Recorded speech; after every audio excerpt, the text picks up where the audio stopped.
श्री वृंदावन बिहारी लाल की जय।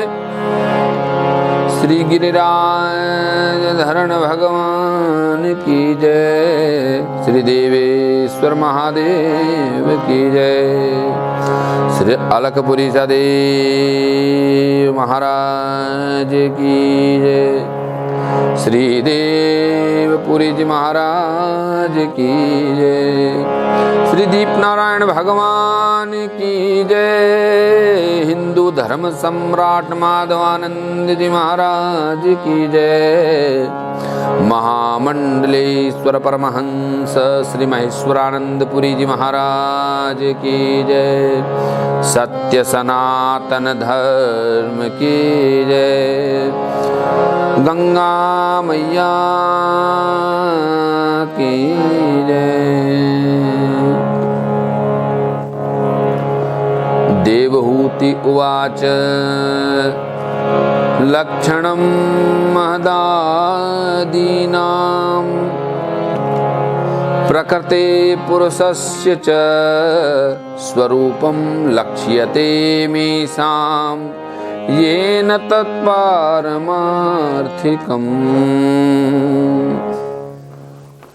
श्रीमद् भागवत जी के तृतीय स्कंद के 29वें अध्याय में माता देवहूति ने अपने भगवान स्वरूप पुत्र श्री कपिल देव जी, जो सिद्धों के महासिद्ध हैं, सिद्धों के भी गुरु हैं, जिन्होंने सांख्य शास्त्र कहा, उनको कहती है। इससे पहले आपने अष्टांग योग सुना, 8 प्रकार का योग सुना।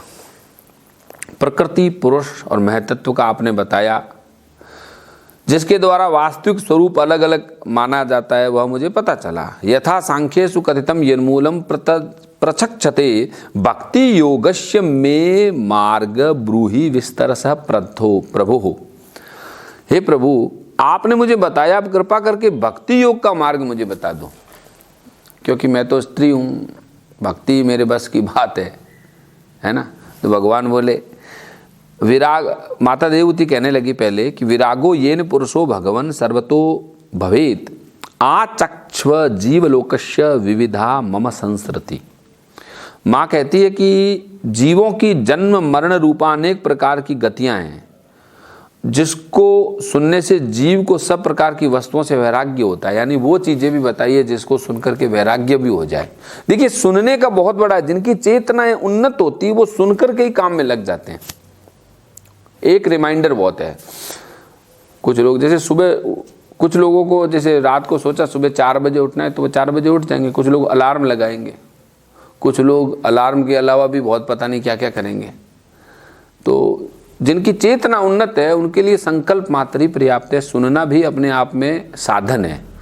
और कुछ लोगों को सुनने के बाद बार बार सुनो, सुनते जाओ, फिर किसी के द्वारा कान मरोड़ने की भी जरूरत है। माता देवहूति कहती है कि मुझे तो वो बता दो जिसको सुनकर के वैराग्य हो जाए। कालस्य स्वरूपस्य परेशां च परस्यते स्वरूपम बत कुर्वन्ति यद्वेतो कुशलम जनः।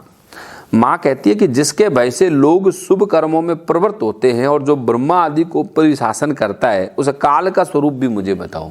यानी आज ये जो सब कुछ चल रहा है अपने आप ऑटोमेटिक, रोज सुबह होती है, रात भी हो जाती है, पृथ्वी घूम रही है। पृथ्वी तो छोड़ दीजिए, हम पृथ्वी पे रहते हैं इसलिए हमको पृथ्वी, सारे ग्रह घूम रहे हैं और सब कुछ चल रहा है। वो किसके भय से चल रहा है? बोले वो भगवान का ही एक रूप है जिसे कहते हैं काल। तो उस काल का स्वरूप भी बता दीजिए कि काल का क्या स्वरूप है।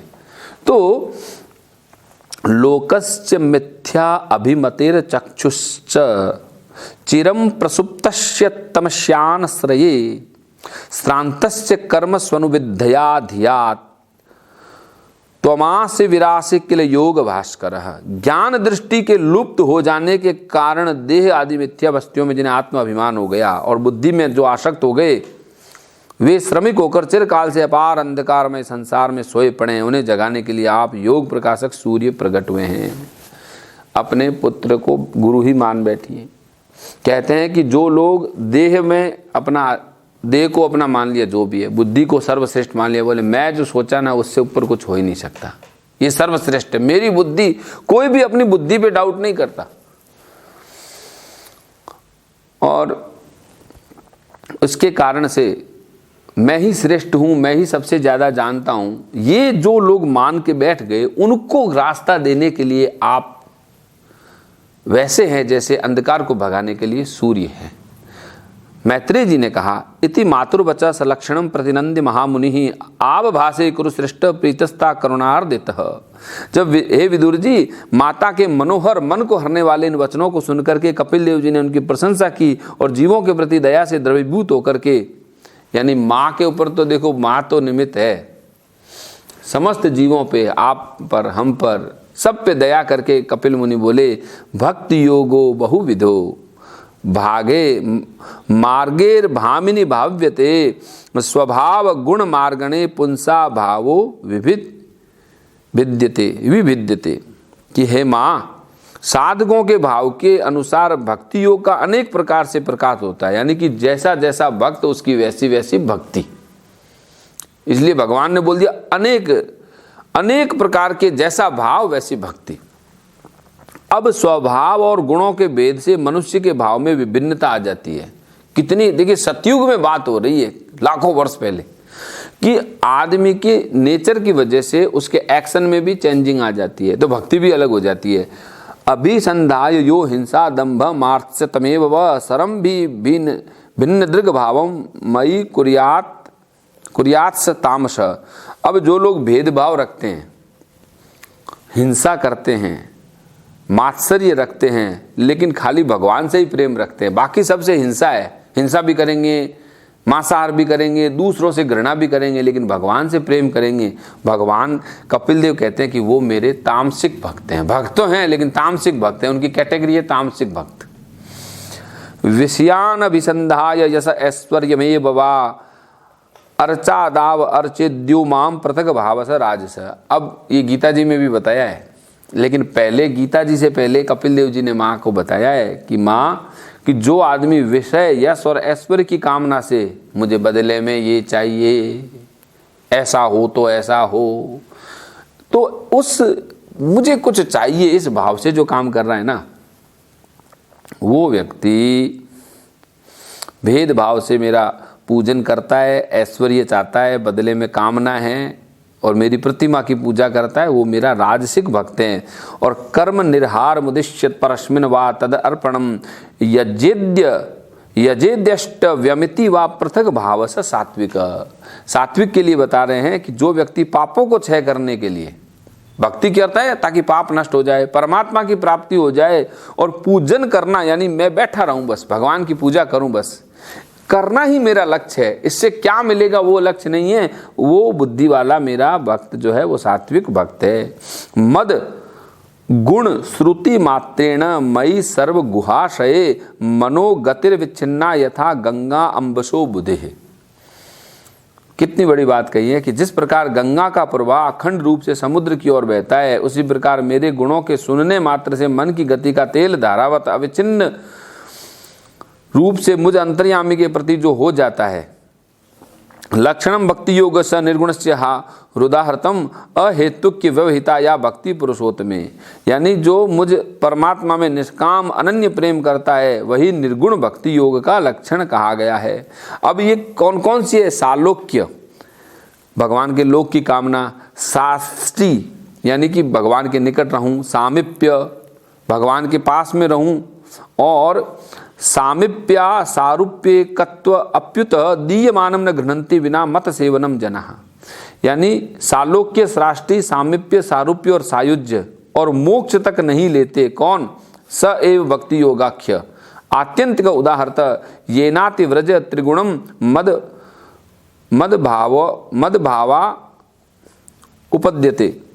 यानी कि भगवान की सेवा के लिए मुक्ति का तिरस्कार करने वाले, भक्ति योग करने वाले पुरुषार्थ अथवा साध्य कहा गया है। और इसके द्वारा पुरुष तीनों गुणों को लांघ कर मेरे भाव को, मेरे प्रेम रूप अप्राकृत स्वरूप को प्राप्त हो जाता है। यानी जो भगवान के सात्विक भक्त हैं उनको कोई प्रकार की उनकी मुक्ति नहीं चाहिए। सालोक्य, साष्टी, सामिप्य, सारूप्य, सायुज्य, ये कुछ भी नहीं चाहते।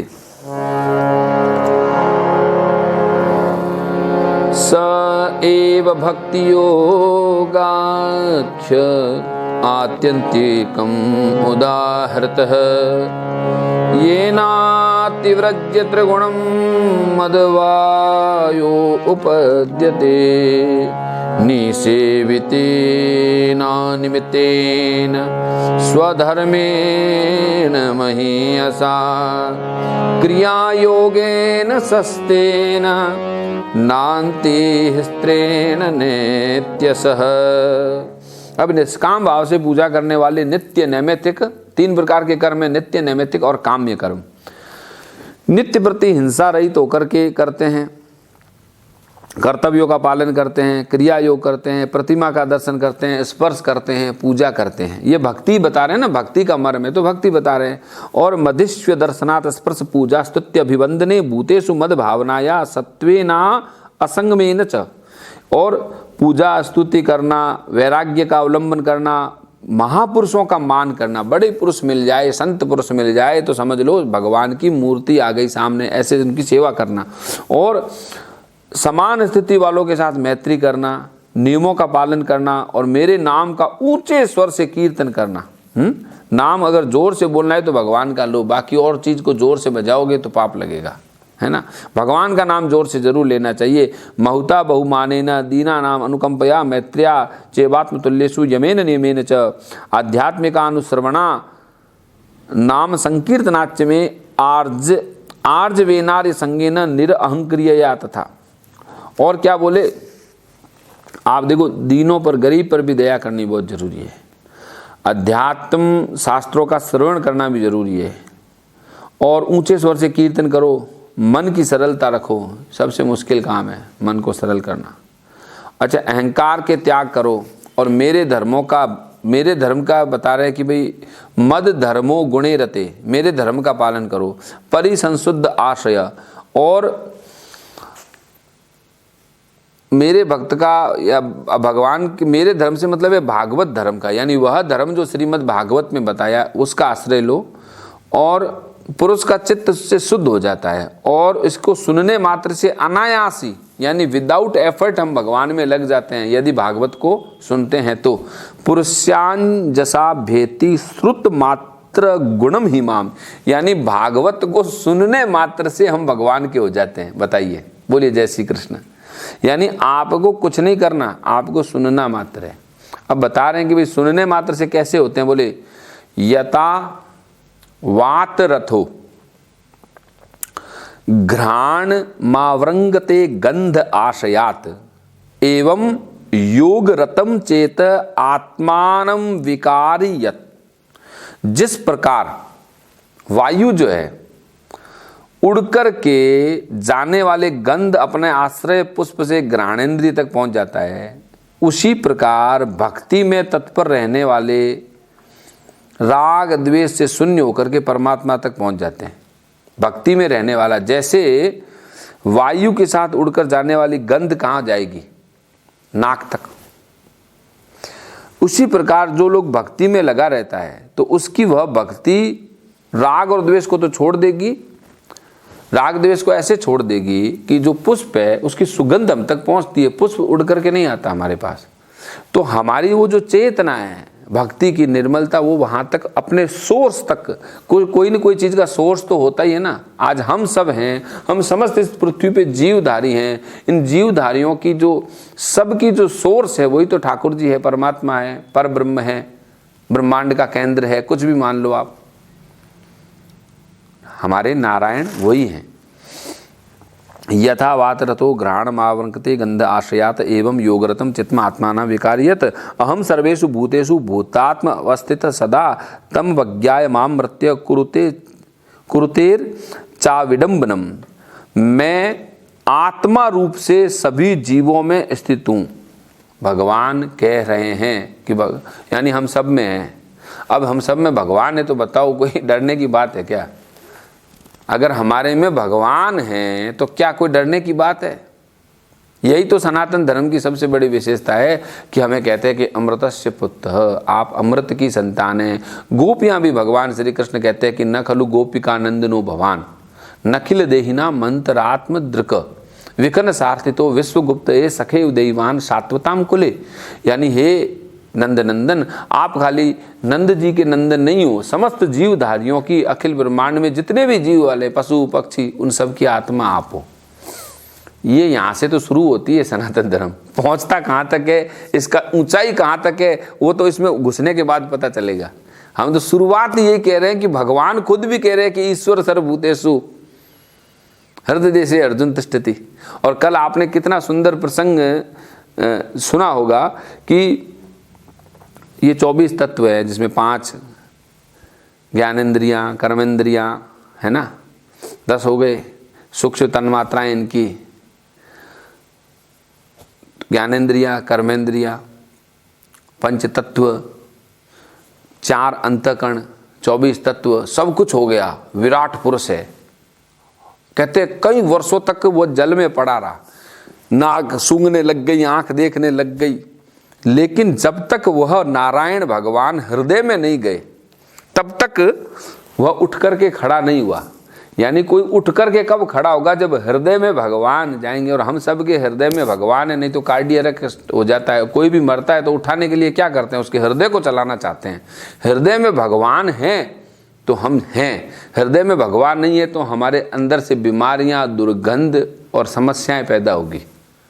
इसलिए सबसे पहले जब हम पूजा करते हैं तो क्या कहते हैं, हृदयाय नमः, सिर से स्वाहा, शिखाय वसट, कवचाय हुम, नेत्रत्राय वोसट और अस्त्राय फट।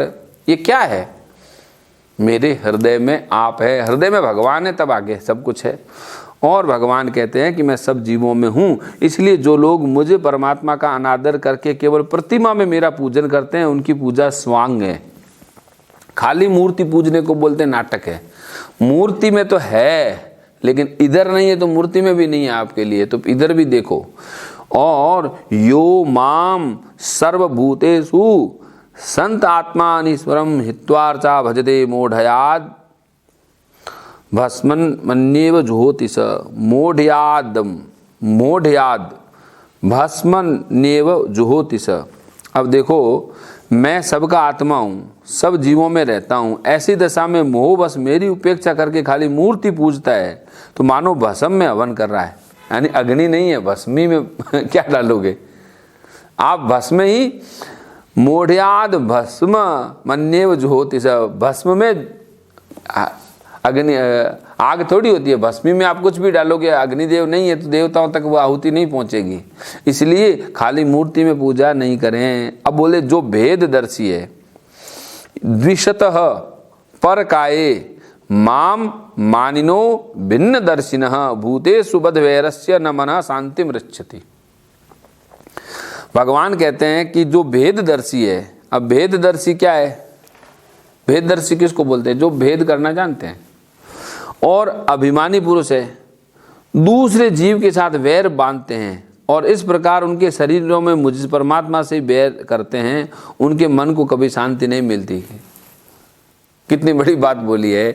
यदि हम किसी से वैर करते हैं, ध्यान रखना, यदि हम किसी से भी वैर करते हैं तो मन में शांति नहीं होगी। इसलिए शांति को प्राप्त करना है तो बैर को छोड़ दीजिए। अगर बैर है तो शांति नहीं है। इसलिए भगवान खुद कह रहे हैं, सतयुग में कह दी ये बात, देख लो। मनोविज्ञान को कब पता चलेगी, चिकित्सा वालों को कब पता चलेगी, लेकिन भगवान ने कह दिया शांति चाहिए तो मन में से बैर हटा दो।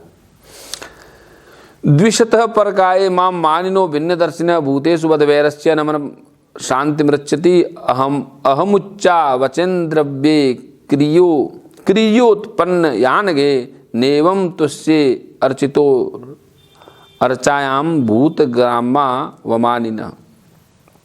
और बड़ा ही अद्भुत श्लोक है, बड़ा ही अद्भुत श्लोक है, सुनिए इसको। अहमुचा वचेर्द्रव्ये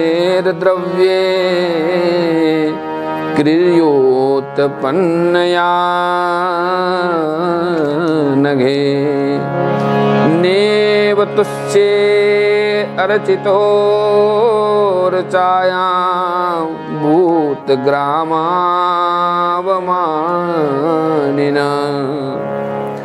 कि ये जो बात है क्यों बोली भगवान ने, और वो भी सतयुग में बोली, और वो भी भक्ति के प्रसंग में बोली, योग के प्रसंग में नहीं बोली। कि जो दूसरे जीव का अपमान करता है और घटिया बढ़िया सामग्रियों से अनेक प्रकार से विधि विधान से मेरी मूर्ति का पूजन भी करता है, तो मैं उससे प्रसन्न नहीं होता। अल्लो, आप यदि किसी का अपमान कर रहे हो तो भगवान कहते हैं मैं प्रसन्न ही नहीं होता हूं। यानी अपमान करना अब हम बंद करें, किसी का भी अपमान न करें, क्योंकि वो वास्तव में भगवान का ही अपमान है। ये बहुत डिफिकल्ट है, ये बहुत मुश्किल है कि हम किसी का अपमान न करें। लेकिन श्रीमद् भागवत में बताया है कि भगवान श्री विष्णु से ब्रह्मा जी की उत्पन्न हुई, और ब्रह्मा जी से मनु और शत्रुपा की उत्पत्ति हुई, और मनु और शत्रुपा जी के 3 कन्याएं हुई। उन 3 कन्याओं में जो सबसे बड़ी बेटी देवहूति है। यानी हम कितना पास में है ना सत्य के। हम हमारे से अगर गिनती शुरू करें भगवान की, तो हमारे पिता, फिर उनके पिता, फिर पिता, बहुत लंबी श्रृंखला है। कितनी लंबी श्रृंखला है कि शायद कोई लिख नहीं सकता कि हम किस प्रकार से। इसलिए हम लोग बोल देते हैं कि हमारा ये गोत्र है, कश्यप गोत्र है, पराशर गोत्र है, या भरद्वाज गोत्र पे आ जाते हैं, दादा परदादा 3 पीढ़ी से आगे। लेकिन ये बात कब हो रही है, जब भगवान से जस्ट भगवान ब्रह्मा, मनु और उनकी बेटी, और उनके बेटे खुद ही भगवान हैं, और वो हमको ये बता रहे हैं कि भैया अपमान मत करो। यदि किसी का अपमान किया तो भगवान प्रसन्न नहीं हो सकते। आज इतना ही। इसके दूसरे भाग में अब फिर हम आगे ये देखेंगे कि भगवान ने कैसे भक्ति के मर्म, ये भक्ति का मर्म है, ये सुन लीजिएगा, ये भक्ति का मर्म बता रहे हैं। क्योंकि इस अध्याय का जो क्या बताया, भक्ति का मर्म, ये भक्ति का मर्म है कि किसी भी जीव का हम, जैसे कुत्ते को भी ऐसे डांटते ना आप, कुत्ते को कैसे, घर में कुत्ता आ गया, गाय आ गया, अब हम सोचते हैं हमारा घर है, लेकिन ये सच नहीं है। ये पूरी सृष्टि सबकी है, हम भी अतिथि है, सब अतिथि है यहाँ पे। इसीलिए जीव मात्र में ठाकुर जी को देखने की सनातन संस्कृति को वंदन करते हुए हम अभी इस प्रसंग को यहीं विराम देते हैं। आगे फिर हम 25वें श्लोक से आगे इस पूरे अध्याय को पूरे करेंगे। तब तक के लिए जय श्री कृष्ण।